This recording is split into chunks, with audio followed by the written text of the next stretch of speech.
Hi y'all, welcome back.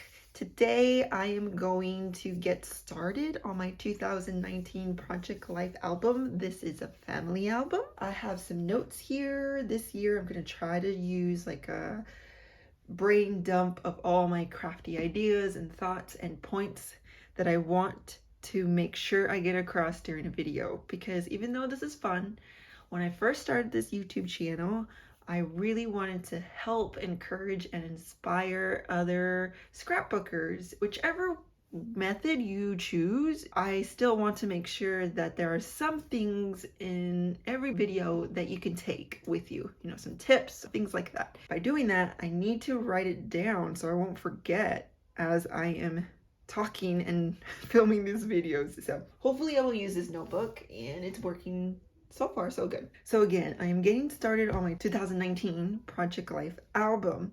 Now this is a family album, I think I already said that, and so I will be using a 12 by 12. This is probably the biggest size you can get. This is going to be my youngest baby album as well. So you can never have too much happy. It's just perfect for the first year. I don't know if we're all going to fit it in here because there's a lot of firsts, right? And there's a lot of precious moments.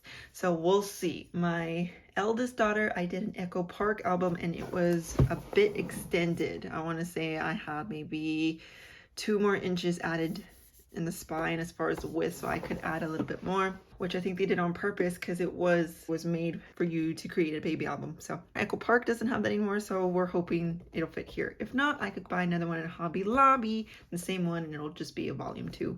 I really want to talk about how to get started on completing a family album, especially a scrapbooking project this big.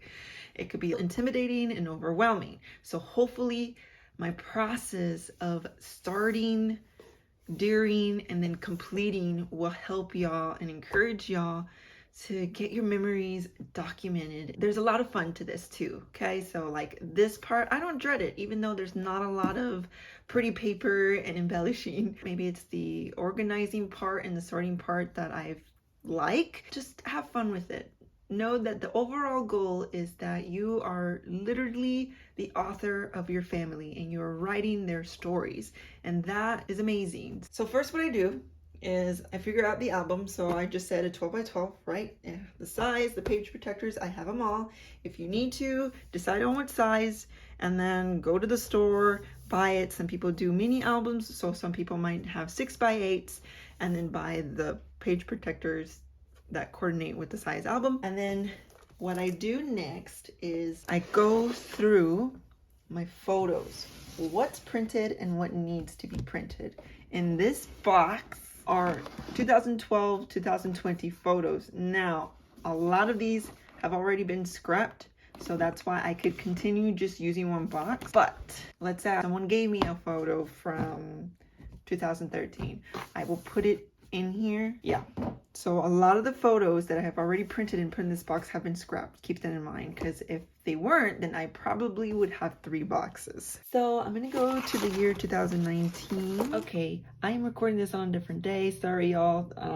Things weren't going as planned. So I see that with having quite a bit printed, January was just missing 2 photos, and that's why it didn't say complete here, which usually I'll put what I'm missing, but I printed it out now, so it's complete. So I'm gonna put here all printed. February is already done. Remember doing it last February, since I am a seasonal scrapper, so that means that I scrap whatever season we are currently in. So if it's February, I'm going to scrap all the Februarys from past, if that makes any sense. So I know that in 2019 I was pregnant, so I know that in the beginning of the year I was very tired and I wasn't taking that many photos, so that's probably why most of these have already been printed, because there wasn't a lot to print. It looks like I have all of March, all of April, and May doesn't say that it's all printed.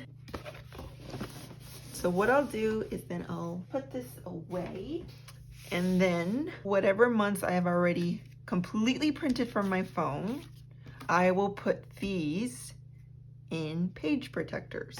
So we're going with stuff that's already been printed out. This I printed for my Canon selfie. That's why it's got these little tear strips. That's just how it comes. I'm going to trim this up. So I did put this in a collage using the Canon selfie app. If you want to do the collage, there's two of them that I use, and they kind of work very well together. As soon as you figure it out, it's pretty much a breeze, and you can print anywhere in your house as long as you have your selfie printer connected to the Wi-Fi. Just making sure that the white borders are the same width. Okay.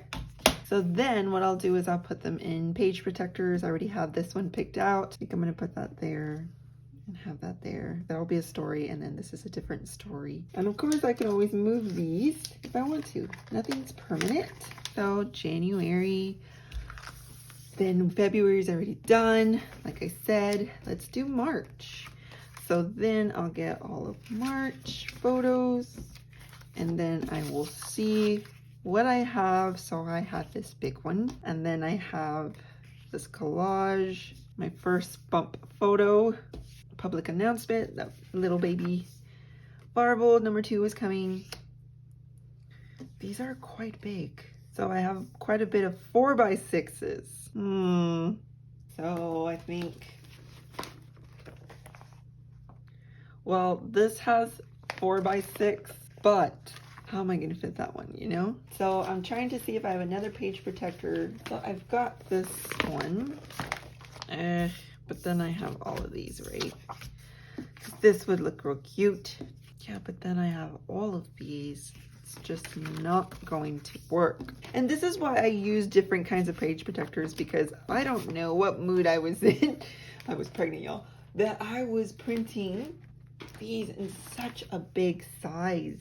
Was I into doing 12x12 layouts? I know Hobby Lobby has a page protector like this because I've used it before. It would be great if I had 4x6 down here and a 6x4. Then this would be a 6x4. We could do something like that. And this could be a baby layout. Yeah. Okay.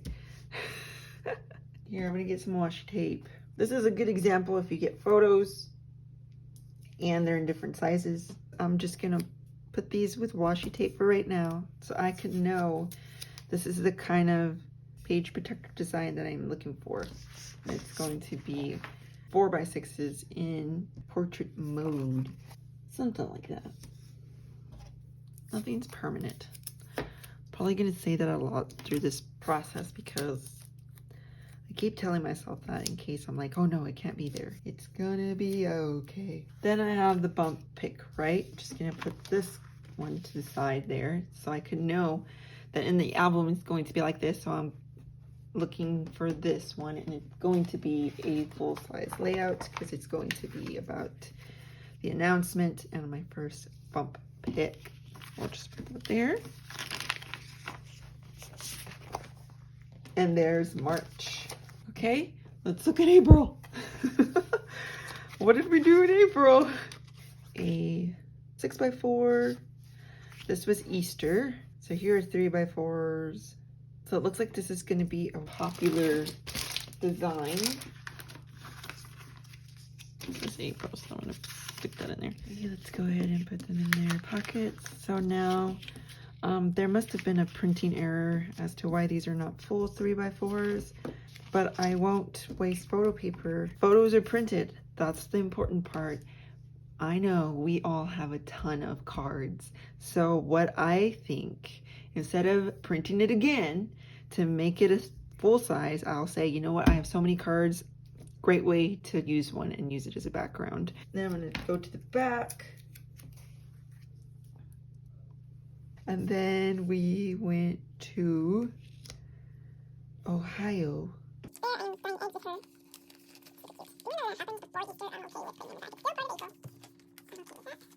think that is all for April. January through April is printed and in the page protectors. So I'll get my album for the year.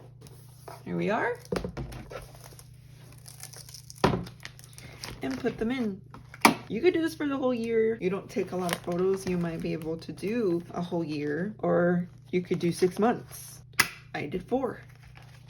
That's really, really good. So I thought I was gonna be an 8.5 by 11 scrapbooker, and that just didn't work out. So then, I'm probably going to put this here. When did I announce it that we were having a girl? Let's look at the planner, because that is what's throwing me off. It was April we found out. When did I announce that we were expecting? It had to have been March 7th. Sorry, y'all. March 7th. And then this is April. Okay. That's what is throwing me off. Thank goodness for my planner. So there we go. Okay, so January, it's in there. February's done. March. So yeah, the announcement. April. There we go. That's when Easter is. And then the end of April. So January through April is in here. So when I want to scrap, which I'm going to do in the next video, it's already set for me. All I have to do is take out one of these pages and do the pretty part. All the pretty paper and all the pretty embellishments and get it scrapped. So that's kind of my process if it's already printed. If it's not, I might have to show you in May. If you absolutely need to know now, go ahead and let me know in the comments below and I will work on that. But until then, the next video is going to be about me taking a page out and decorating it. Whew, let me know if this is helping you so far. That would let me know that I'm not being confusing.